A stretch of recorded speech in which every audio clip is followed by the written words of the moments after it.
What's up, guys? Today we're going to talk about how to stay fit after 40. What's up, guys? It's Anthony from AB Fitness Center, where we help you to lose body fat, gain muscle, and get stronger. Today we're talking all about how to stay fit once you're past 40.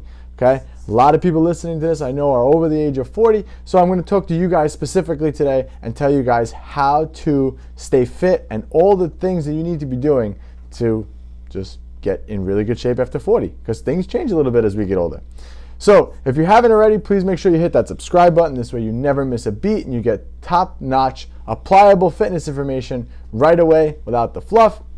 And if you're not already, head on over to Instagram at AB Fitness and give me a follow over there. And if you have any questions, you could just feel free to ask me on Instagram. I'm always answering questions all day. So if you have any questions, just let me know.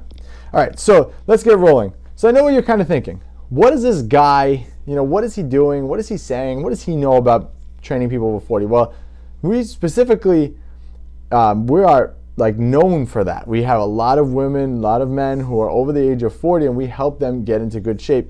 And the reason being is because, like I said, things change a little bit. Everybody in their 20s is Superman. And then it's like once you get past your 20s and you start entering your late 30s, things change a little bit. You have kids. Your life changes, your priorities change, your responsibilities change, life gets way more difficult, so things change. So, and as most of you guys know listening to this, it's not easy. So today we're going to be talking about what to do to actually stay into good shape past that 40 mark. Now remember, hormonally, most women and men, you guys are in different places than you were in your 20s. Men, in your 20s, testosterone's at its height. You're a Superman. You can do anything. Okay? And then after the age of 30, testosterone drops year after year. So now you're battling that. Women, hormones. I mean, some of you may be entering menopause, some of you may be approaching that. Things change after you have kids. So hormonally, you're definitely not the same person you were in your 20s. So you got to keep that in mind too. But we can't blame hormones for all of this. A lot of this is going to boil down to your nutrition. 70% of your results are going to come from what you eat. So we got to make sure that the nutrition is on point.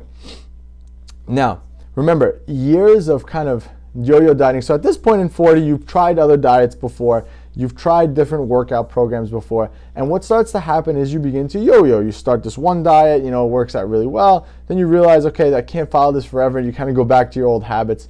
And then you end up gaining more weight. Then you feel bad about yourself. And then you start another diet and same thing happens. And now it's called yo-yo dieting. Years of yo-yo dieting can actually ruin your metabolism. So that's one of the things we have to keep in mind also. Remember, 70% of your results are going to come from what you eat. So the nutrition is extremely, extremely important when it comes to anything. So that's first and foremost. We got to make sure we dial in the nutrition, because again, that's going to dictate your actual results. You can do 1,000 sit-ups literally every day and nothing will happen unless you follow through with excellent nutrition. So let's get rolling. So one tip that I have for you guys, and again, these are in no particular order, but going back to what I just said, 70% of your results are going to come from your nutrition. Tip number one is making sure you practice flexible dieting and tracking macros. So what's a macro? Macros are protein, carbs, and fats. And by tracking those, you're essentially tracking your elements that your body needs in order to get in shape. So we need protein, we need carbs, and we need fat. So we're going to have a balanced approach. And understanding how to track these things are going to make it a lot easier for you to be able to be flexible with your eating so you could fit in normal foods. It's like, for example, you listening to this, if I told you you can never have wine again, you'd probably tell me, okay, Anthony, I could do that for a little bit of time, but then it'll come that one day where you're at a party and there's wine everywhere and you're like, Anthony's not looking. And then there goes the bottle. So you want to be able to set yourself up for success, and no matter what diet you follow, your body sees protein, carbs, fats, vitamins, minerals. It doesn't see what you eat. It doesn't discriminate against foods. It just sees the amounts. So we need to make sure that we're focusing on those things. So tracking macros so you can actually fit things into your life that you normally would need and be a lot more flexible with your approach. This has allowed me to diet for essentially 20 years without ever stopping or restarting and whatever. But again, that's the reason, because I could fit things in. So the example, it was my daughter's birthday the other day. We had cake. I was able to fit cake in and still make progress. So you want the same thing for yourself. So tracking macros is number one. Number two, you want to make sure that you have a high protein breakfast. Most people over the age of 40, and just, I guess once you have kids, the morning is usually consumed with dealing with the kids, getting the kids out the door, getting them ready. So most of the time we just skip breakfast. But studies have shown that higher protein breakfasts also help you to, well, one, start the day off better, but two, also help to ward off hunger later in the day. So I recommend having a higher protein breakfast every morning. And again, most people just don't eat enough protein for their goals. So when your goal is to burn body fat, you definitely need more protein than the average person. So you have to try to get as much protein as you can. And most breakfasts don't contain enough protein. Most people for breakfast have, piece of toast, 2 pieces of toast, and 1 or 2 eggs. And 1 egg is 7 grams of protein. So it's not really enough protein. I'm talking you probably need anywhere between, again, depending on who's listening to this, but anywhere between 25 to 50 grams of protein for breakfast. So you want to try to have something like that. So I always prefer like a protein shake because it's quick and convenient and allows me to kind of get out the door with the kids. But that's kind of like what I would recommend. But just the tip number 2 is basically getting a high protein breakfast. So whatever that means for you. If you don't like protein shakes, then you can have something else. But trying to get in more protein in the morning and a bigger dose of protein right away will help you to burn more fat throughout the day. All right, number 3. You're going to eat more fruits and vegetables. You want more voluminous foods, okay? So that sounds like an obvious one. Like, obviously, I got to eat fruits and vegetables. Duh. But fruits and vegetables take up more room in your stomach and will allow you to be fuller throughout the day. So this is why fruits and vegetables are so important, in addition to obviously the other benefits like having a lot of fiber in them, having a lot of vitamins and minerals. But the more vegetables, specifically the more voluminous vegetables that you eat, the more fuller you're going to be. So for example, a whole bag of spinach is probably like 10 grams of carbs, which is nothing. But think about how full you'll be from a whole bag of spinach. So I would recommend getting in as much fruits and vegetables as you can. Try to fit that into your diet. This way you're fuller, and the more fuller you are, the more likely you are to stick to it. Because if you start getting hungry, you start getting that little inkling in your stomach, more than likely you're not going to go in the refrigerator and grab the spinach. You're going to go in the cabinet and grab the cookies. So we got to be proactive with all this and make sure that we get those things in. All right, tip number 4 is you want to build more muscle. So muscle cells are designed to burn calories, and fat cells are designed to store calories, okay? So you want to make sure that you're actually building more muscle, okay? Because muscle will be the only thing that will burn body fat. So you have to make sure that you're burning body fat and giving your body the ability to burn more calories, okay? So this is why building muscle is so important. How do you build muscle? You build it with higher protein. You build it with, weight training. Weight training is obviously very, very important.